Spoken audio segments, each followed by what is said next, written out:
தேவன் சிலரை தெரிந்தெடுக்கிறார். இரவு முழுவதும் ஜெபம் பண்ணி ஒரு 12 பேரை தெரிந்தெடுக்கிறது எதற்கு என்றால் அவர்கள் 24 மணி நேரமும் தம்மோடு இருக்கும்படி. ஆண்டவருக்கு பின்னாடி எத்தனையோ பேர் வந்தாங்க.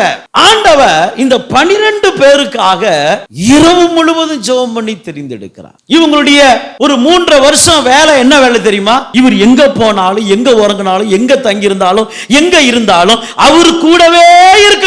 எல்லாருக்கும் கிடையாது இந்த செலக்ஷன், இந்த அழைப்பு எல்லாருக்கும் கிடையாது. ஆண்டவர் சிலரை தெரிந்தெடுத்திருக்கிறார். இந்த 12 பேர் இல்லாம ஒரு 70 பேரையும் தெரிந்தெடுத்தாரு. அவங்களையும் ஆண்டவர், ஆனா அவங்க கொஞ்ச நாளுக்குள்ள காணாம போயிட்டாங்க. ஆனா இந்த 12 பேருக்குள்ளயும் 3 பேரை ஸ்பெஷலா தெரிந்தெடுத்தார். இந்த 3 பேருக்குள்ள ஒருத்தனை அவன் மேலேயே கண் வச்சு அவனிடத்திலேயே பேசி வளைச்சு அவனிடத்துல பேசுறார். அவனும் பேசுவான், இவனும் பேசுவார். ஆண்டவர் சொல்றாரு, இந்த கல்லின் மேல் என் சபையை கட்டுவேன். ஆண்டவர் தெரிந்தெடுக்கிறார். என் அன்புக்குரிய தேவ பிள்ளையே, ஒருவேளை நீ 70 பேர்ல இருக்கலாம், இல்லனா 12 பேர்ல இருக்கலாம், இல்லனா 3 பேர்ல இருக்கலாம், இல்லனா அந்த ஒரு நபரா இருக்கலாம், யாரோ ஒருவரா நீ இருக்கலாம். ஆனா நான் சொல்றேன், கர்த்தர் உங்களை தெரிந்தெடுத்திருக்கிறார்.